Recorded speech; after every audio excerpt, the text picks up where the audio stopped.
really innovative, something totally new. What is the main aim of developing these new techniques? So currently we have 3 different techniques: oral, intake, glucose level, or glucose. So with this research study, it's a first in human. They will be able to see in the body where is tumor located. Hello Maria. Hello. Thank you so much for accepting the invitation.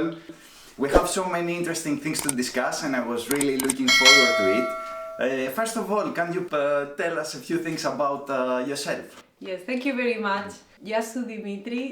Oh, yeah, καλημέρα. Τι κάνεις? Είμαι η Μαρία από την Ισπανία και δουλεύω περίπου 10 χρόνια στην Αγγλία. Δουλεύω ως νοσηλεύτρια στην Πανεπιστήμιο in Cambridge. Ευχαριστώ για την πρόσκληση. Παρακαλώ, είναι χαρά μας. Τα ελληνικά είναι πάρα πολύ καλά. Ευχαριστώ. Μαθαίνω ελληνικά και σιγά σιγά. Δηλαδή την επόμενη συνέντευξη μπορούμε να την κάνουμε στα ελληνικά. Δεν ξέρω. We'll see. So if I remember correctly, we first met when you were working in the intensive care unit. Long time now. So how was the transition from ICU, intensive care, to research? So it's been a positive experience, but in the beginning it was quite challenging because I was coming from a clinical setting and I moved to research, which is completely different environment. I'm the only research nurse in there, so at the beginning I didn't have like a guidance orientation of how to get on the role. So I needed to do a lot of training and self-guide learning, asking colleagues, but I got the hang of it and I have learned a lot of things, and it's a really good environment because we work with a lot of different research studies at Cambridge, and we collaborate with outside Cambridge as well, and it's a really interesting role and rewarding. Yeah, it sounds really interesting, and I understand you had to learn the hard way to begin with. Yes. So I think it's a very important role, the role of the research nurse. Yeah. And not many people, especially nurses, know that they can participate in research. So can you please tell us what a research nurse does? Yes. So yeah, it's a really interesting role, and it's also not so popular in our countries, in Greece. I know that in Spain there are kind of some research jobs, they're mainly like in the big capitals, might happen like Athens or Barcelona. So here in the UK, you can find research nurses job all around the UK, because there's a lot of research going on, so the role is really important. So basically the research nurse is involved in the recruitment of the patients and healthy volunteers. So it plays a really important role because you will go and identify patients with the clinicians in the clinics, and then you will also be assessing the patient when they have the screening visit. You will be taking bloods. You will doing all the kind of assessment data collection.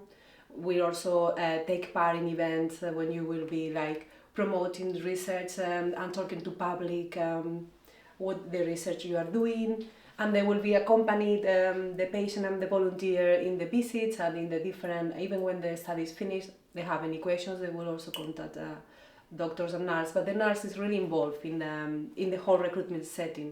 Yeah, so it's not that clinical, but it's more academic, let's say. Yes, yeah. And then you also combine your clinical skills. They still like take blood, you put cannulas, you will do observation, ECG. So anything that will require clinical, the nurse will do. You will also take consent when there is no medication involved. You will also take consent of the participant. So yeah, it's quite dynamic. So a lot of things to do, and then you work with a multidisciplinary team in the clinics. So you are in touch with different professionals. Yeah, it looks really interesting, and the thing is, it's as we said, it's more academic, and nurses need to understand that there are more paths they can follow. It's not only the clinical path, you also have academic path, you have a research path. Yeah, and I always had interest in research, so I like always to learn different things. So I have like go to different like places, and it's a really interesting place to be. Perfect. So now let's dive in the research you're doing. So as I know, current MRI uses gadolinium contrast to improve the quality of images taken. So what new techniques is your research developing at the moment? So it's a really interesting research and also complicated because all these MRI techniques, they're really like all the physicists from the department that are involved working, so they're developing new techniques. So currently we have 3 different techniques. So one is the deuterium MRI, which is basically use glucose label. So the volunteer or the patient will get this, there will be oral intake glucose label or glucose injection. So this glucose is being labeled, and then they will see in the MRI, because the tumor shows sugar, so then they will be able to see in the MRI more like a metabolism imaging. The second one is the hyperpolarized carbon-13, so they're using like the Krebs cycle, so they use the pyruvate molecule, which is also being labeled, and is injected also in the as a contrast, play the role as the gadolinium. And the third technique is with sodium. So this imaging, so they're just measuring like the sodium, the salts in the body, they're also how the cells consumes, and so these 3 type of metabolics, they're labeled and they can be seen in the MRI. So it's more like focus on the metabolism of tumors, so cells. Okay, yeah, really innovative, something totally new, because patients are not having these types of MRIs at the moment in the clinical setting, so it's really just in the trials at the moment getting tested. So before discussing it with you, I had no clue that these things happen. In research. So what is the main aim of developing these new techniques and can they be used for cancer patients? So yeah, the main aim of all of this is to improve sensitivity in the scans, in the MRI. So it's early detection and assess treatment response with the MRI, because right now when the tumor is really small, in the MRI with the contrast, it cannot really be seen. So they're looking at different ways of catching early the cancer. So with this metabolism label, they will be able to see when the tumor is still tiny. So that's the main aim. So early detection and treatment response. And then it's early research still, but the idea is like, you know, research takes a lot of time until it can go forward. So the idea is to get it to the clinics and use that in the patients in the clinical setting, so as a new technique. Yeah, and in which types of cancers do these techniques find application at the moment? Yes, so we are doing research in different, so it's like this MRI technique that we are discussing, so we are applying to different type of cancers, so we have different type of research studies. So currently we are researching in ovarian cancer, in breast, kidney, brain tumors as well, prostate, and also we are doing it of patients with multiple sclerosis as well, and healthy volunteers. Those are really important that I haven't mentioned, but we also need healthy volunteers to take part, and I encourage in general people to take part in research, because they will always need a control group, healthy volunteers with healthy tissues, organs to compare to patients, so they can see the difference and they can develop better techniques. Now that you mentioned healthy volunteers, I want to ask, are there any risks if you decide to participate in one of these studies, and are there any exclusion criteria for people who want to participate? Well, there is a low risk, but like everything that you will do, there is always a small risk, because we are not giving medications, so it's just these molecules that part of our body, but they will classify as a low risk. Where MRI is safe to do, it doesn't have radiation, but people can be claustrophobic or they can feel noisy there. We will put a cannula, so standard bruising, or sometimes we give gadolinium and then you need to make sure that there's no allergy to gadolinium, or put kidney function, also we need to assess.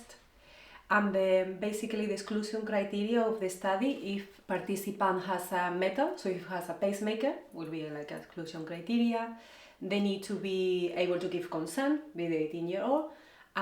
If they are either pregnant, breastfeeding, or planning to be pregnant, they cannot take part in the study. Yeah, perfect. You mentioned before ovarian cancer, and I was reading the new technique you are utilizing for this disease. I found it really fascinating and very innovative. I've never heard about this approach. Really interesting. Yeah, so I understand you use this new imaging technique to try to identify disease progression earlier and locate the cells, the cancerous cells within the body. Can you please tell us how it works? Yes. So it's actually a really interesting study.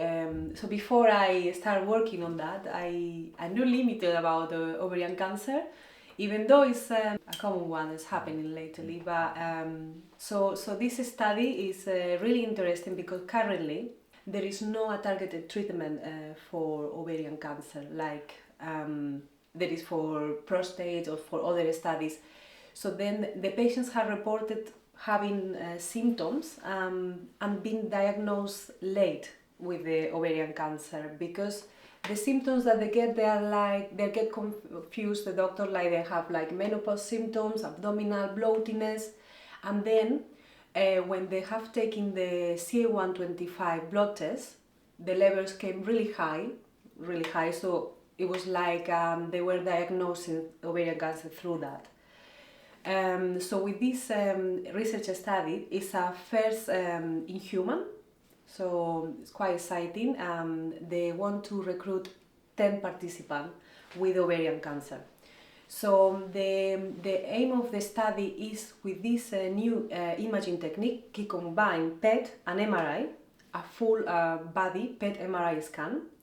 They will be able to identify where exactly the tumor is located, and then will help in the future to develop a targeted treatment for that. So currently we have recruited 6 patients, so the study got open 1 year ago. So it's been going well, because it's quite challenging, because the patients need to come to 5 scans. So they don't need to take part in the 5 of them, but 3 are mandatory, so they need to commit to take part on the study. So how it works, this study is they will have a radio tracer with a small amount of radiation, and basically this radio tracer has a target label for the CA-125. As we know, you also know that if you work in oncology, so the CA-125 is a protein that is on the surface of the ovarian cancer cells, and they are using this as an indicator of diagnosis of ovarian cancer. So what it does, the radioactive substance, it has antigen that will label with the CA-125. And then when they do the scan, they can see, because of the expression of this radioactive link to the CA-125, they will be able to see in the body where is the tumor located, the CA-125 located. And it's quite complicated, it's hard to explain, I'm sorry, because they are also doing 2 things. So they are giving a cold infusion. So this cold infusion is an infusion that the patient gets like 3 hours before they're going to have the radio tracer. And then they said that they're still circulating CA-125 proteins in the plasma. So in order not to spot like false positive areas, so they will give this unlabeled infusion that it will link to this circulating CA-125, the plasma. And then after like 3-4 hours, the patient will go to the MRI place, and then she will have the radio tracer. So they are not doing for all the patients, they are doing for like half of the patients they will do this and the other not. So they want to compare whether giving them that unlabeled infusion and then not giving which of the two techniques will have a better sensitive image. Okay, I see. That's very interesting because they think that if it binds, let's say, to the protein in the blood, Yes. this may affect the image quality. Yeah. Yes, and they might say like, oh, they're more DC in some areas that they are not, because of Okay. light circulating. And I find really amazing the fact that you try to develop a new targeted treatment. One of the aims is the new targeted treatment. I didn't know about that. Yes. And I think it's very important because at the moment most of those patients will start treatment with conventional chemotherapy, which is Yes. not at all targeted. Exactly. And as you know, like the chemotherapy will kill like good and bad cells. So in this way, nowadays, I mentioned prostate because now they have targeted treatment for only tumor cells. So with that technique, hopefully help in the future. I know like maybe 10 years time if it goes forward. But we're having promising results, so it's quite positive. That's really good. And as you said, I think it's also very important the quality of life. And this is Yes. something we try to do with targeted treatments, just to Yes. maintain a good quality of life for those patients. Yes, definitely. And now something else, because you mentioned this whole body PET MRI. Yeah. This is something again very new, I would say. I've never seen it happening, so none of our patients has ever had a whole body PET. So do we have this PET whole body scan? They only exist right now. We do it only in the research because so clinically we have a standard PET that is just two parts of the body. But I have read recently that in the UK, in London, there is the first maybe like 1 year ago, so quite recent. So they have now in clinical setting the full body PET.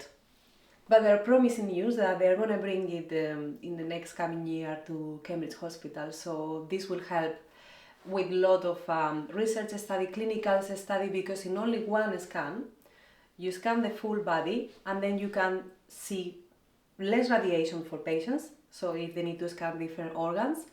And basically they will be able to see in one scan only if there is metastasis. It's a really good, and it costs a lot of money that, so it's a good thing that they will bring it.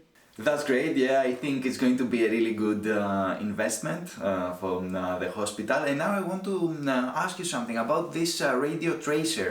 Yes. Where do you get it from? Do you get it from the UK, from abroad? It's coming from abroad. So in order to be able to do these studies, like the organization is key. So there are a lot of members of the team involved. So we have from radiologists, we have research nurse, oncologists, and this radio tracer is coming from Netherlands. So it's being shipped to the UK. So it's really important once the patient is eligible and consented, they want to take part, they need to give the okay, yes, to bring it, and then because it has expiry date and it's really expensive, so it needs to be like quite well planned. Yeah, does it take a long time for it to arrive? So maybe 1 week, but Okay. like a fast shipping, and there's a lot of like regulations involved, and there's a lot of organize the place. And it's a really expensive study. Each participant, each patient, like the whole thing, like scan, tracer, and MRI time, and all of that, it cost 10,000. 10,000? 10,000. And who pays really? They get like a big grant funding for the study.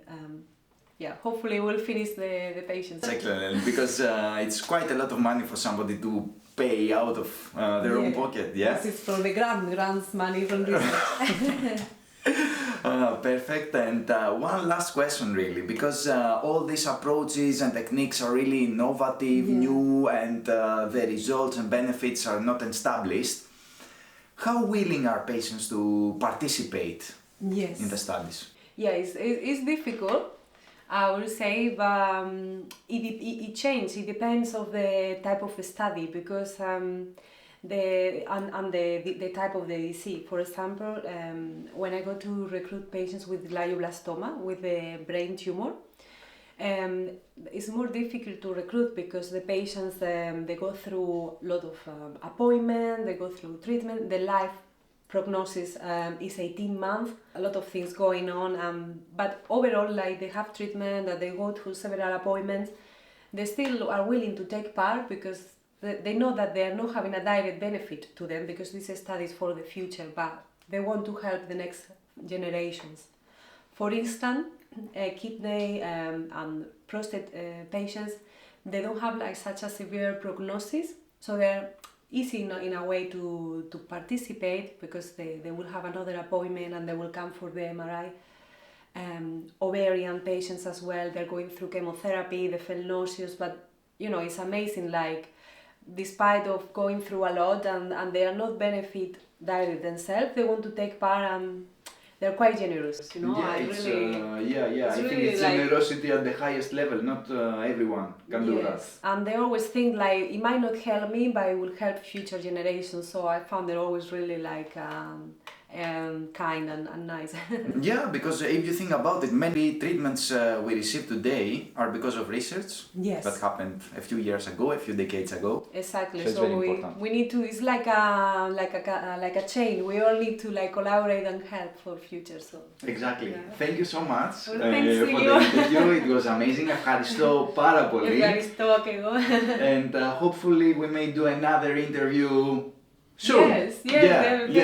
Thank you so much for having me here in your time. It was a pleasure. Thank you, Maria. Thank you.